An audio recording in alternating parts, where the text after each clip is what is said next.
What's up, guys? Ben here, bringing another video today. As you can tell, I'm in a new location. I'm actually on vacation in an island off of Charleston, South Carolina. As you can see by this, I guess, nice photo behind me, a bunch of kids on the beach. Anyway, I wanted to make a video very quick because we got groups and a lot of information for Esports World Cup yesterday. So let's go through all the information on the groups, where you can watch the event, some of the interesting things in the rulebook that I think people are kind of like overthinking a little bit. So let's dive in and take a look at some of the new information and get you guys updated. All right, so let's go through each group and I will give you my thoughts. So we're going to start off with Group A. It's ordered weird on the website. I don't know why the amateur team is at the top, but your number one seed is going to be OpTic.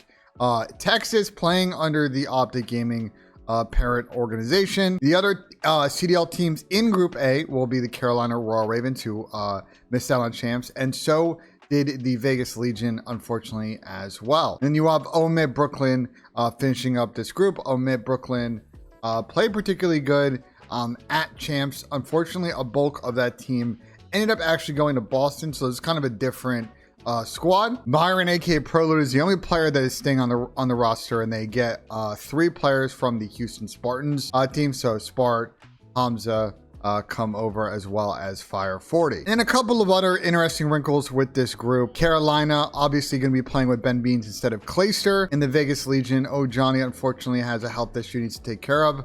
So they will be having a substitute come in and play for them. With that substitute player being Fame, well, I guess maybe, I mean, is a substitute player. We'll see if they pick him up maybe long-term as a sub, if it goes well. But realistically, Fame comes over for the LAG team that did not accept an invite to the tournament. Let's be real here. So obviously the LAG thing, that's what kind of throws up some of these groups in whack. That's why, like, you take a look at this Group A and you're like, well, why is there no other champs team in here? Well, that's why, because of the LAG situation. Look, on paper, OpTic should kind of run this group pretty easily. They're going to play OMiT first, and they'll play the winner of Carolina in Vegas. And as long as OpTic put in the right work over the next couple of weeks, play the way they played the event, don't sleepwalk, don't underestimate, don't fall back to the lazy S&D that they had at Major 4, and they play the way they need to play at champs, they should like get this group done in 3 seconds. That being said, I think realistically it's a pretty wide open race for me between Carolina and Vegas on who's going to win this one. I'm, you know, even with kind of how decent Houston Spartans have been, and I think Byron's also played good in challengers this year, I just don't think they have the firepower for Vegas or Carolina. So it's going to come down to both squads, both of which have made changes. Personally, for me, I think I would take Carolina with Ben Beans. They need Gwyn to step up. I think that Gwyn is the X factor player on Carolina. If they want to make it deep in this tournament, they're going to need Gwyn, and they're going to need Gwyn especially to get out of this group. So that's what I think is going to happen here in Group A, but it should be interesting potentially between 3 of the 4 teams here. All right, next up you have top seed Cloud9, aka New York Subliners. The Subliners brand has been retired as of a couple of tweets, it seems like, last week. And you've got the Seattle Surge and the Minnesota Rocker. Minnesota Rocker playing under the parent organization G2. At this event, they're going to have a little bit of a different roster. We'll get to that in a second. And then Gentlemates. So Gentlemates is actually the Clutch Rain X Team War squad from Challengers Champs. They've been picked up by Gotaga's organization. And as you can see here, just to give you a little bit of a refresher, I'm going over to the Call of Duty Esports wiki here. That Gentlemates team is Bance, obviously, you know, well known to CDL fans. Harry, who has been one time in the league. Cobra, who's many to consider like the next up and coming player here in kind of challengers, kind of take the step like Abuza and Linz did last season, and then Denzo, who's been grinding here for a minute. And like, I kind of like the Gentlemates team. I just don't know if they've got the firepower to deal with some of the kind of aggressive teams I kind of expect in this group. So we'll see what we get from them, but some huge opportunities potentially for a bunch of players in this squad. Now, I think realistically, when we think about this group, New York, aka Cloud9, it's gonna be so hard for me not to call them New York. New York, Cloud9, New York, I don't know. Anyway, I think they're gonna top this group, play good champs. They were your, grand finalists and came up short in that finals. They always prepare well for these tournaments. I don't really see them getting upset by any of these 3 teams here. Obviously, you never know with Minnesota Rocker making changes, and we'll get to that in a minute. But Cloud9 should be able to take care of Bance's team like off the rip, and then probably play Seattle. And I think they match up well against Seattle because Seattle's S&D isn't as good as it used to be in the beginning of the year. And New York have been very good at respawn now for about 6 or 7 weeks. So the then question becomes like, who is going to get second in this group? Now, going back to COD Esports Wiki, you see that Minnesota Rocker have made a couple of changes. Gunless out Standy out. So the team is Accuracy, Lins, Diamondcon, and Estriel. A bit of an interesting squad. I'm a little not sure how or why Lamar Accuracy is on this team. Like, I would have thought that maybe the better path forward would have been to, if you're going to bring Estriel and Diamondcon, keep Gunless on the team, because Pierce could kind of play a little bit quicker than Lamar can. But I don't know. I guess whatever's going on over there. And I just still think there are some similar issues, but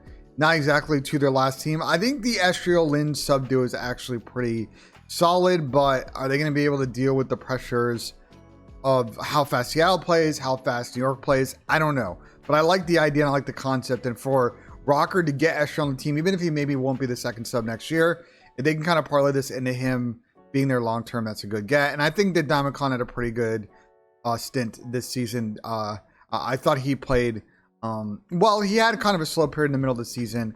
Now the LAG team wasn't the most resource team in the world, but I actually liked what I saw from Connor this year, and so this is another opportunity for him. I think Lindsay's got to play better.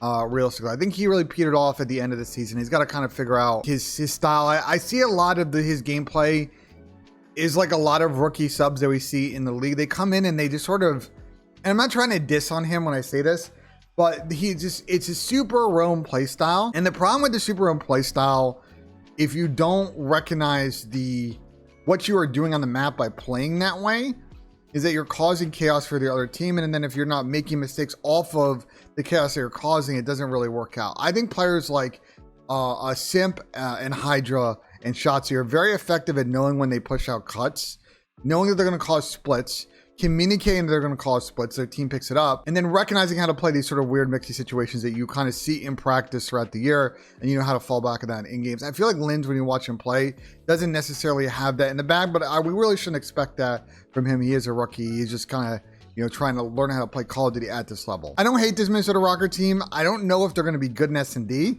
I'm a little bit worried about search for them. And I think for me, as we go take a look at the standings, I just really have no idea how to separate them and Seattle, who I think didn't play particularly good at champs. So it's really a toss-up. I just don't see Bantam Squad being a factor in this group. I see New York topping it, and then it's really going to come down to that last probably rematch between Seattle and G2, aka Minnesota, for the last spot. All right, so here we go. Group C. So Toronto Ultra are your number 1 seed in this group. Coming off a pretty disappointing champs by not making it to finals. I think for Toronto Ultra, if they don't play well at this tournament, there could be big changes afoot. Does Scrap try to force his way off this team and get onto a better squad and doesn't want to wait a year? We will see. Miami Heretics will be your second seed in this group. I thought top 6 for Miami at champs was a very good placing for them. And I felt like, at the level that we kind of expected from this year, I think they checked that box. I thought maybe they might kind of sneak their ways into a more deeper run at one of these tournaments, but they have something to kind of build on next year. And I think this was a good showing for them to make champs, get top 6. It's solid. Are they going to be a factor in this group? Potentially, because Boston has made some significant roster change going into this event. So as you can see here, Boston's team, Snoopy is the only player remaining, and Cammy, Big Wake, and Purge are the players who are going to join Snoopy on this team. So 3 of the 4 players from OMiT Brooklyn that lost in Challengers Champs Finals in a weird way to Lord Gaming. We get to Lord Gaming, we get to Group D. I think my concern with this core 4 for Boston is really twofold. One is Cammy, Big Wake, and Purge at a slaying level in the CDL this year were not exactly elite, and they were not exactly at the highest level. Big Wake, I think, we'll see if he's maybe solved some of his comfort issues, because I think he can get back to that level. But realistically, Cammy and Purge were best role players in the CDL this year and aren't really able to stick it. And so I'm worried about slaying on this team.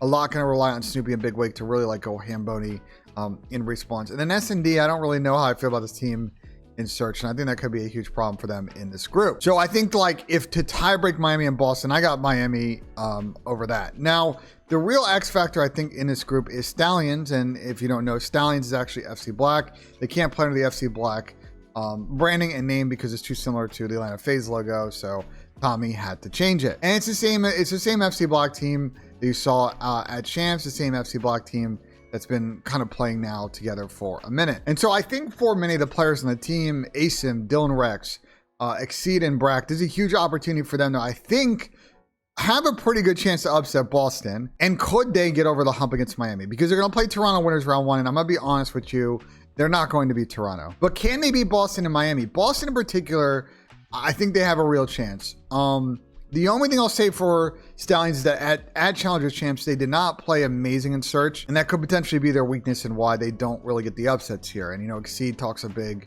game. Brack talks a big game. That could be sort of why this team maybe doesn't get out of this group.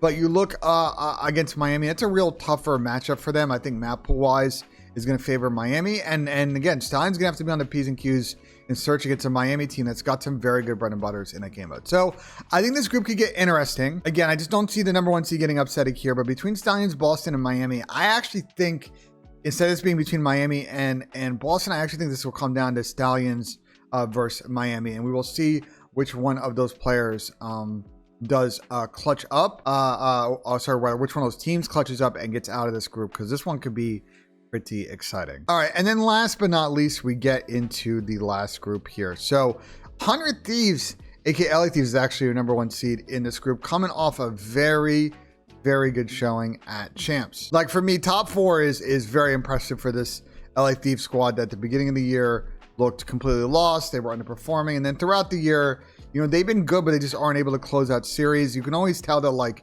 if they can find out a way to overperform or really play their game on LAN or online, they always had a chance against, good teams. And they finally really showed that, at the event in the way that they played and got 4th. And so I think for the organization, depending on how EWC goes, this could be a very interesting roster remaining period for them. They try to keep the core of the squad. They try to pack a punch. I think LA Thieves and LA Thieves fans should be very happy about the future potentially of this team led by Dan Ghosty. Now, the real surprise team getting the 2nd seed in this group is Atlanta FaZe, coming off a very disappointing, basically 2 months for this team, playing very good up until Sunday at Major 4, where they lost to New York, and then they played poorly at Champs and got top 6. And I think Atlanta FaZe is one bad placing away from probably making some significant roster changes to the squad that has been the most consistent squad in the CDL. But you look at this group, and realistically, if they play the game that they normally play, they should be able to get out of this group. But if they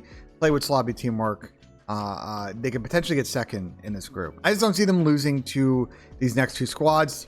Lore Gaming are your 3rd seed in this group. I'm showing you their roster on stream right now. Paul, Yuli, 2Real, and Alec. They're actually the team that won Challengers Champs this year in a pretty interesting fashion. They took 3 S&Ds to get there. So they kind of Nesloed in a best of 7, I guess. Realistically, on this team, Paul actually has a very good shot. Even in the league, when Paul was at his best, he can be a real problem for this team. We didn't really get to see the best of Yuli because that London squad was very poor, so a big opportunity for him there. And 2Real obviously has had a couple stints in the league, and I think he is a solid player.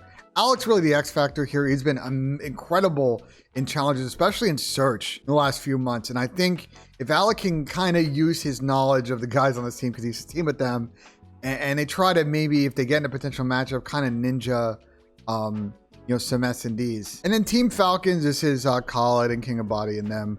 And they came through the MENA qualifier and over to get into here. And I think they're going to just be kind of happy to be here with this group. I think the tough thing is they are a very S&D focused team, and their search is actually not that bad. But just you look at the teams in this group: 100 Thieves, very good S&D team; FaZe, very good S&D team; Lore, very good S&D team. It's just a bad matchup for Falcons. It's not really, unless they really can kind of show a lot of improvement in the respawn, I just don't really see them getting much in this group. So I think realistically it's going to come down to that FaZe Thieves probably getting out of this group. Can Alec and them be a factor? Potentially. You might take one of these teams at game 5, but I just think the 2 CDL teams are going to get out. I wanted to talk about a weird wrinkle, though, with some of the seeding here that didn't quite make a lot of sense to me. And I'm trying to figure out why that is. So it looks like Falcons is actually the 3rd seeded team in Group D. And so they would play Atlanta FaZe winners round 1, or the first part of that group bracket. Kind of a weird wrinkle. I don't quite... I guess because the thought process is that Lore got Challengers Champs and therefore a higher seeded Challengers team. That's why they're sort of the 3rd one. But again, this is all just a weird wrinkle because of LAG not doing it. Otherwise, it all would have kind of lined up well. But yeah, Falcons, I think, is going to get a dumpster by FaZe. And then Laura versus Thieves. Winners round one, that first group could be really interesting. If Alec and them somehow get past the Thieves team, which we know can sometimes be a little bit iffy. Maybe Group D gets a little bit weird. But so let's also talk schedule, and then we'll talk where to watch. And I'll talk about this rule thing in a second. So group stages are going to start pretty early on Thursday. So make sure you set your clocks, especially the West Coast folks. This one's going to be top 8 o'clock. East Coast time. It looks like our start time for the group stage. And that will continue on as well on to Friday with a little bit of a later start, 10 a.m.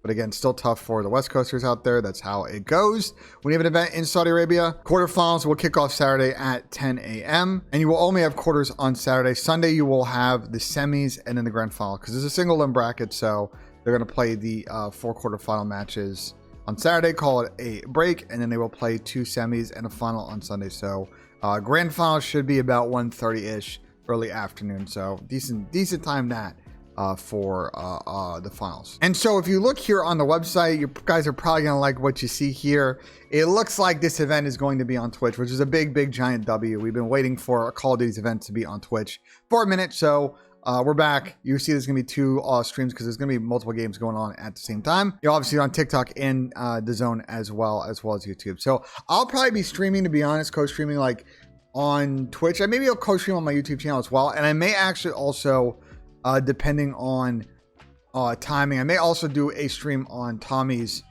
stream because he has a wedding to go to that weekend. He was like, yo, can you stream on my channel? So you might see me live on the Tom's channel. I'm sure I'll get roasted by chat, but that's how it is. So I want to wrap up this video talking about this part of the rule book, which I think is just sort of a generic thing that's in all of the rule books for different EWC events. And I really think that people kind of overthinking this one.